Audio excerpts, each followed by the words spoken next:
Okay, open up your reading textbook to page 266.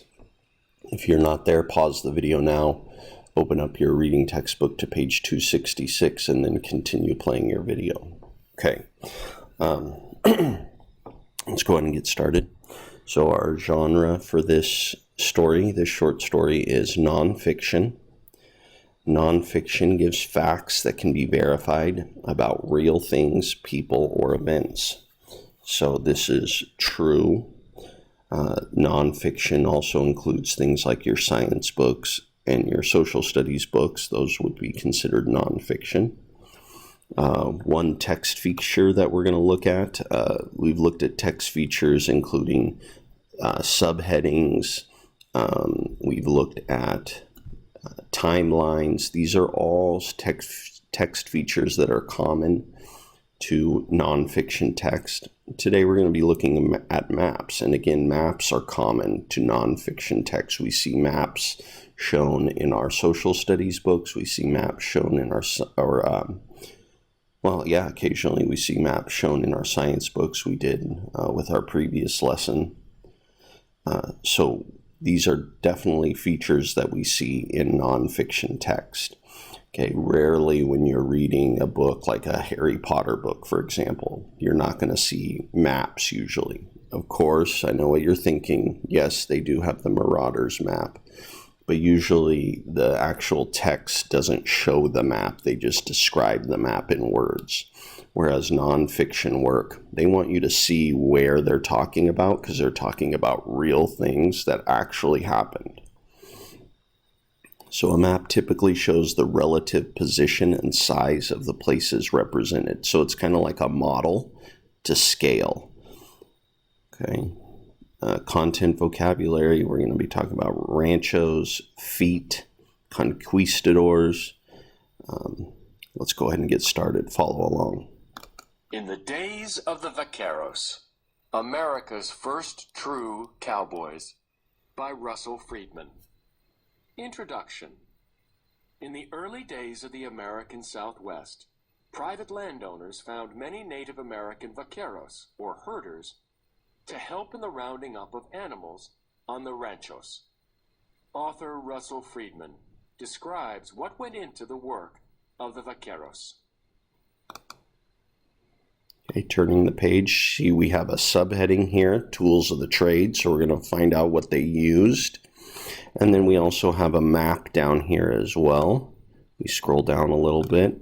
Map shows what the Southwest was like in the 1840s, So you can see the red or pink are the states of the United States, and the yellow are just territories. And you'll notice California right here was all part of Mexico back then. So this map is showing what the United States looked like back in 1840. It looked very different. There's a lot fewer states. You can see Florida was not a state yet. Texas was not a state. It was actually its own little country, the Republic of Texas. And you have some territories that were loosely affiliated with the United States, but they kind of governed themselves. And then you can see here, this was all part of Mexico, the country of Mexico.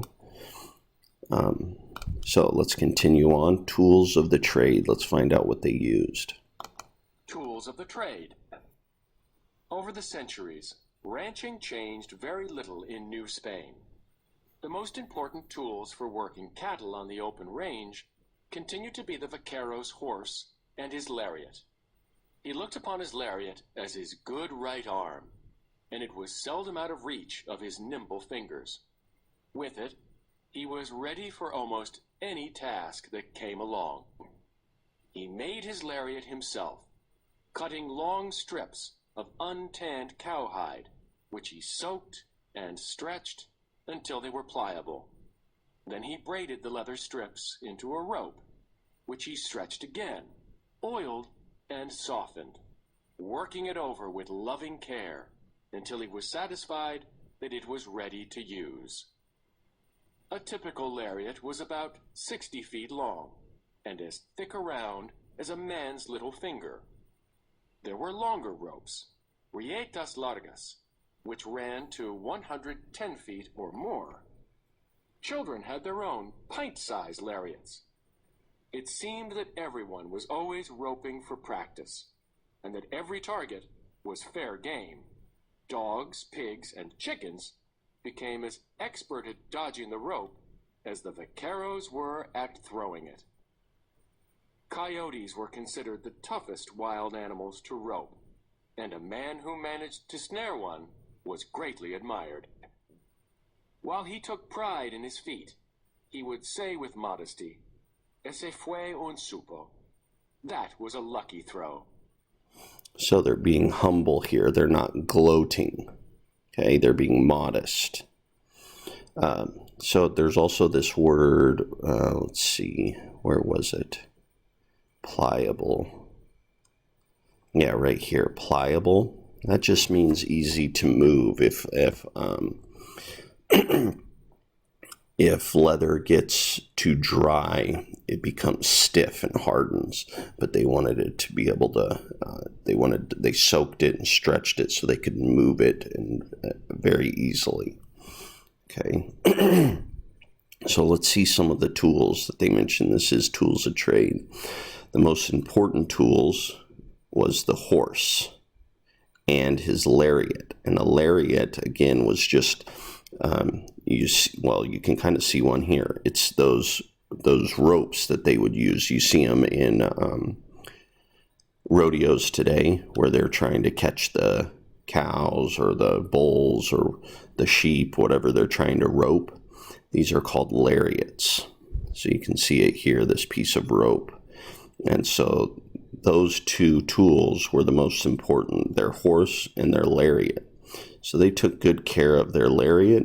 They practiced with it. It talks about how even the children had little lariats that they would practice with. They try to catch dogs, pigs, try to rope them.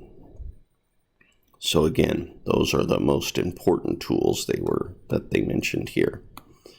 Okay, continuing. Page 268. Here's a picture of a vaquero. That's like a Spanish cowboy. A Vaquero by Frederick Remington, circa 1881 to 1909. Circa just means that this is what a vaquero looked like from this time range, right around this era. This was painted right around this time. Okay. All right. Continuing, follow along. Vaqueros also made fine horsehair ropes, mecates, which were used for reins and halters. Different colors of hair were blended together, forming ropes that were not only strong, but beautiful. In the early days, vaqueros made their own saddles as well. They took as a model the old Spanish war saddle, on which the conquistadors had ridden into Mexico, and they gradually transformed it to meet the special needs of cowhands working in cattle country. They added a large round-topped saddle horn as a sturdy anchor to which their lariats could be secured when they roped a steer. They made the saddle stirrup straps longer, allowing the rider to get a better knee grip. The stirrups themselves were carved out of wood. They were big enough to let a man stand upright while riding down a steep slope or trotting along the trail. Saddles became stronger and more compact. At first, vaqueros placed a blanket, a piece of leather, or an animal skin over the seat of the saddle to provide a little comfort. Later they devised the mochila, a removable leather covering that fit snugly over the entire saddle and often had built-in saddlebags. Vaqueros working in brush country covered their stirrups with leather casings called tapaderas, or taps, which shielded the rider's feet from cactus thorns. In the deserts of northwestern Mexico, saddles were rigged with armas, huge slabs of cowhide that hung down from the saddle on either side, covering and protecting the rider's thighs and lower legs. So you can see here there's no new heading, No new subheading. So we're still talking about the tools. So some of the tools they continue to talk about are the horsehair ropes used for reins and halters. They talk about how they use different colors to make those pretty. They're not like the lariats. The lariats were more solid, more tough, because they had to use them to rope animals. Saddles were another tool they mention here. They would make their own. Talks some more about the saddle horn as an anchor, so their lariat could be secured. When they roped a steer, that'd be like a cow or a bull.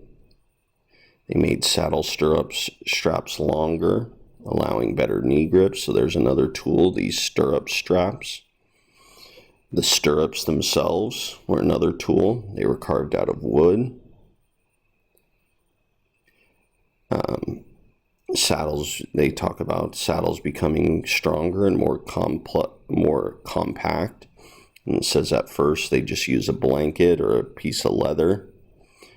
And then later they devised a removable leather covering that fit snugly over the entire saddle and often had built-in saddlebags.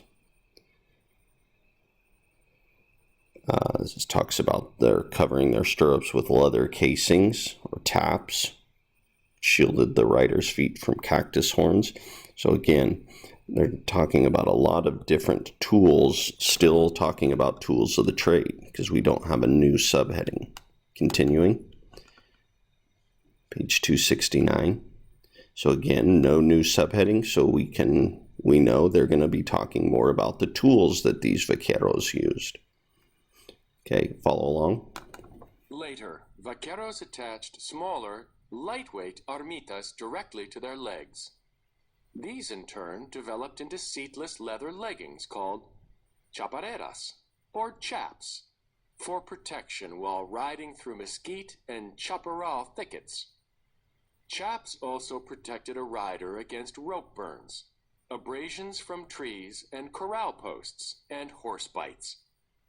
They were made of smooth buckskin, or of goat, sheep, wolf, bear, or lion pelts, with the wool or fur left on the outside of the chaps. Since the vaquero often spent his days from sunrise to sunset in the saddle, no single piece of equipment was more important. A well-made saddle, lovingly maintained, was important to his horse, too. A rider with a gentle hand and a good rig could travel for hours and still have a healthy horse. But a poorly made saddle could make a horse sore in no time at all.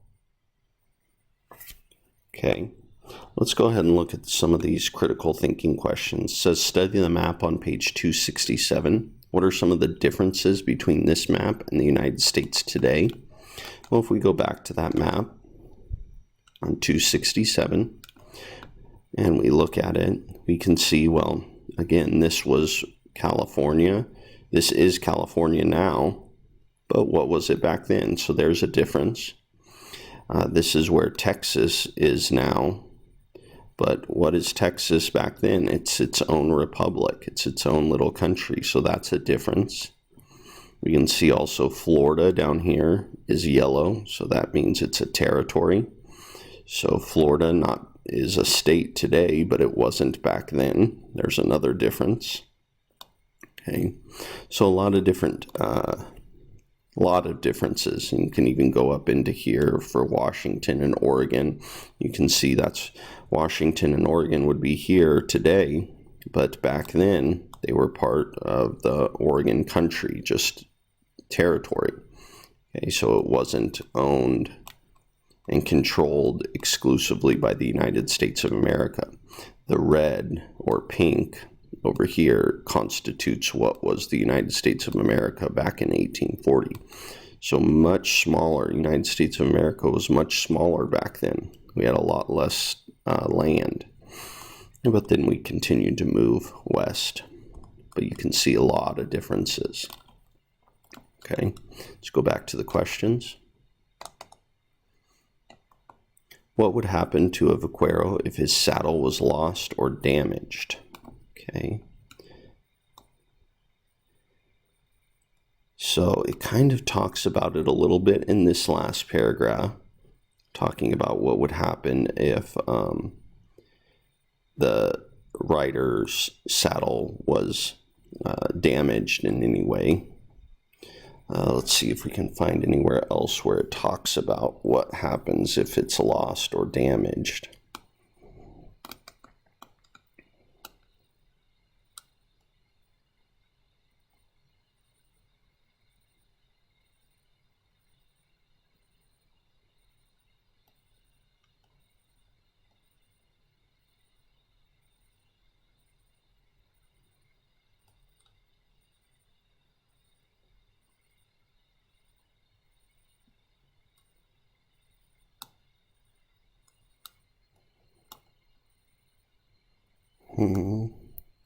I'm not seeing anything that's jumping out at me on that page. This all talks about the horse and the lariat. We might come back to that page.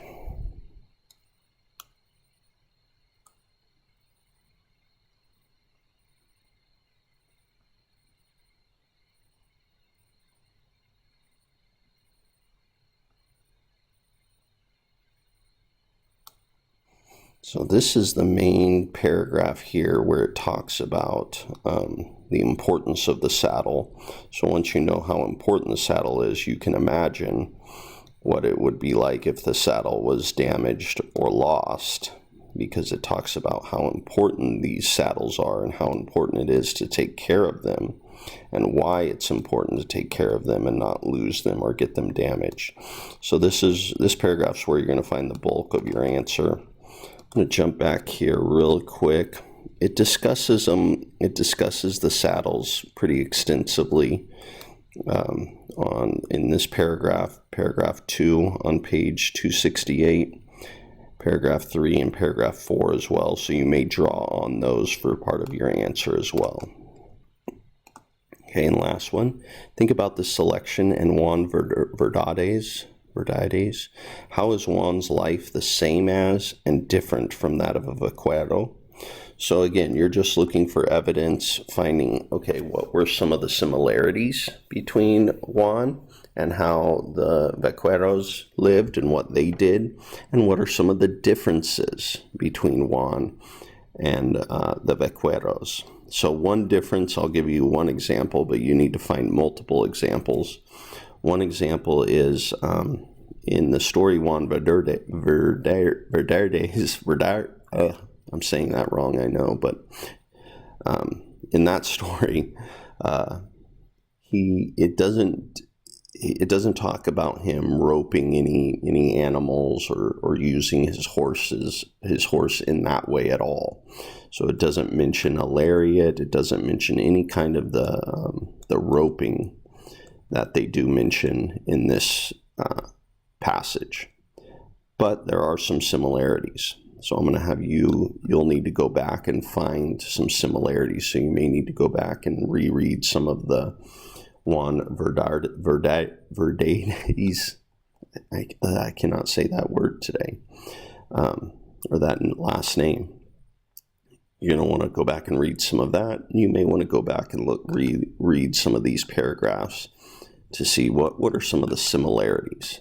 How were they the same? All right, thanks again for watching. I'll see you in the next one.